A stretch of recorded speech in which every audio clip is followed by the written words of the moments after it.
Hi guys, welcome to Bunny Bet for NRL round 2.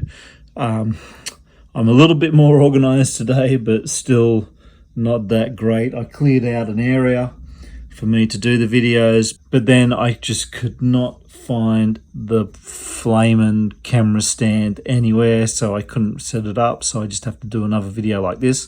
Believe me, the bunny is alive and around and happy.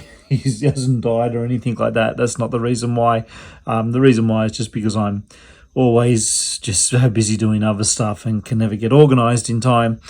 And here we are, late Wednesday night, I'm recording this video. So anyway, let's have a look at the games. First up, we have Newcastle and Dolphins, and I am 100% NFI on this game. I have no clue. I have been flip-flopping all day, flip-flopping while I'm making this video. Absolutely clueless. If you've got a read on this game, let me know. Every time I trust Newcastle, they end up just hurting me. So I don't know what to do here. If you look at the history, Newcastle, I believe it's Newcastle and Dolphins have met 4 times before, and I usually don't go into history. This is how desperate I am to try and get a pick on this game, because I'm not that type of person that does history and past matches and all that.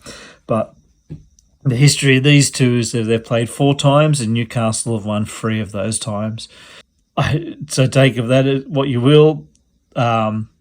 Newcastle played terribly against Balmain. They should have won that game quite comfortably. They just shot themselves in the foot continually. As I said, I really don't know with this one. Can I just pick nobody? No, I can't. So I'm going to have to pick the Dolphins here, but I may change that. If I change it, I'll write a comment here so you know I've changed it. You know, I'm not just going to say every week, oh, I changed my mind. But truly, I have no idea on this one. I'd love your thoughts. Then we have Warriors versus Manly, and Warriors fans, how are you feeling? I wouldn't be feeling too great. Was that just a blemish, or are you in big trouble? Is it too premature in round 1 to be making such big statements? The Warriors just looked absolutely terrible. Didn't seem to know what to do. Unless there's some miracle bounce back this game, how can you go past Manly? So Manly on my pick here. Then, what will be a really interesting game, and I know a lot of people and a lot of bookies have already come to the conclusion that Penrith are just going to mop the floor. Penrith are just going to wipe the floor with the Roosters here, and they're going to smash them. But this is a very interesting game. This is a sandwich game, as I've heard the term used, and I quite like it, and definitely is the case here. The thing is, I think with Penrith is that they like playing the big games. They like playing the tough competition, the top of the leaderboard. And, you know, the saying, to be the best, you've got to beat the best. And I think that's Penrith's mindset. So week 1 last week, they're coming out against Cronulla, and there was a lot of doubters about Penrith. So Penrith wanted to rise to that challenge, and they beat Cronulla quite comfortably by about 8 points. And next week is the grand final rematch against Melbourne. So I think that this week they're going to be going into this. They're not really too worried about this game. Beating the Roosters at the moment, with the way this team is not really a big feather in your cap. It doesn't really mean that much to them. And it won't mean as much to them as beating Melbourne next week. So I'm not too sure how they're going to go this week against Roosters. I think they'll win, and my pick is to win. But whether they'll win by 21.5 points, I believe is the current line at the moment, I'm not too sure about that. I'd love to see what you think about it. Will Penrith play conservatively, just do what they need to do to win? Will they not want to injure themselves and not want to push themselves too hard because they're worried about next week's game? Or will they see this as a tune-up game, for instance? Will they be keen to just absolutely smash the Roosters for a bit of practice before going into playing Manly? And I'm not too sure about that, because last week they won against Sharks and a lot of people were tipping Sharks. They beat Sharks, and they beat Sharks reasonably well by 8 points. So put it this way: if they lost to Sharks, if they lost to Sharks by 8 points, they would have been mad at training.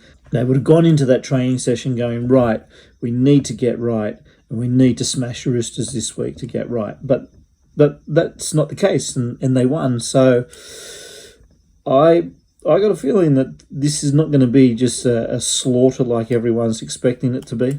And with that in mind, I don't think Penrith are necessarily going to just put the foot on the throat and keep it there all game. I'm sure if they get well and truly ahead, they might just ease up a bit. Roosters, we know, have got pretty good defence. Penrith have got pretty good defence. I'd be looking at maybe the total for this game going the under, and I don't have it in front of me right at the moment, but I think it was a pretty high total. So going the under might be the go on this game. Then we have Saints and Rabbits, and I liked the Saints, and I'm picking the Saints. I liked them as they were, and then with the news of no Whiten playing, I like them that little bit more. So Saints at home. Then we have the Cowboys and Sharks. I'm sorry that Sharks were going to be my best bet a week ago, and I actually bet them almost a week ago, and I got $1.55. I'm sorry I didn't share that, because now it's $1.35 or something like that. But Sharks are going to be one of my best bets for this week. Raiders, Broncos. Look, Raiders had a big win last week, but it was against a New Zealand Warriors team, a new look New Zealand Warriors team who really had a woeful game and didn't know what to do. Raiders aren't that good.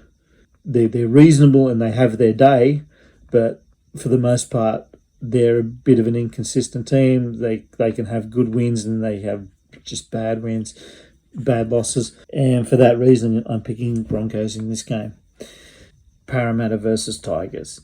I'm going to go for Parramatta in this game. I know people are just losing their minds with Parramatta being absolutely smashed by the Melbourne Storm. But do you think if it was Tigers playing Melbourne last week, the score wouldn't be about the same? Actually, I don't think it would. I think the score would have been probably 56-0, because I don't think Tigers would have scored. The takeaway from this game was that Parramatta, when they had their chances, they look like they know how to score. They look like they know what to do, and they did score. I doubting the Tigers' ability to score. I'm going to be a bit ballsy this week, and I'm probably going to regret it, but I'm going to put Parramatta as my second best bet for this week. I don't know why. I've just got it in my head that I really think that Parramatta is the better team, and they got humiliated last week, so they're going to be training harder. They're going to be absolutely burning about what happened to them, so they want to be putting in a big effort, and they are at home. Now, one thing to consider though, and I'm keen to get your guys' thoughts on it, is that it's going to be 37 degrees at kickoff at Combank Stadium, and probably in the stadium itself it's probably going to be more like 40 degrees. So it is going to be an absolute scorcher. Which team do you think is going to handle the heat better? Being Parramatta's home ground and where they're going to be training during the week, it's another reason possibly to back Parramatta here. I think this game will be 50 plus, because Tigers will be able to score, and we definitely know Parramatta can score, and the heat. I think one team will end up breaking when it comes to the heat, and when that happens, it'll just keep coming, the points. Then our last game, we've got Dogs versus Titans, and so I'm going to have another best bet with Dogs on the money line. The Dogs have Curran back, and the Titans do not have Fafita. So in my mind, this is going to be Dogs to win this game. So to recap my best bets are going to be Cowboys, Bulldogs, Parramatta. And one of the things we're doing these videos, I know that they're coming out late, possibly, probably Thursday morning, Wednesday night. But one of the reasons I like to do this is because a lot of the times is because the odds for the next week have come out. And sometimes there's really good things to bet on. As I said before, I had Cronulla at $1.55 last week. When Para lost to Melbourne, I got them at $2.40. Now they've come back down again. But there's nothing too much this week except for, I think, Melbourne at $1.56. So I think Melbourne, they're going to be one of my bets for next week. And look, the bookies have obviously they've factored in that Penrith are just going to smash the Roosters, and really Melbourne got no. There's going to be no injury news coming out because they're not playing this week, so there's no one going to be getting injured. And unless Penrith win this game by about 60 points, I can't see Melbourne getting any better than $1.56. If Penrith come out and only beat Roosters by about 10 points, then that number's going to get even smaller for Melbourne. And if you can imagine, if Penrith get a horrific injury against the Roosters, then if Nathan Cleary gets injured in this game against the Roosters, then you'll be lucky to get Melbourne at $1.20 next week. So I believe if you think Melbourne can do it next week and you're on their side, I'd be getting the $1.56 now before it's gone. Anyway, hope you enjoyed the video. Thanks, bye.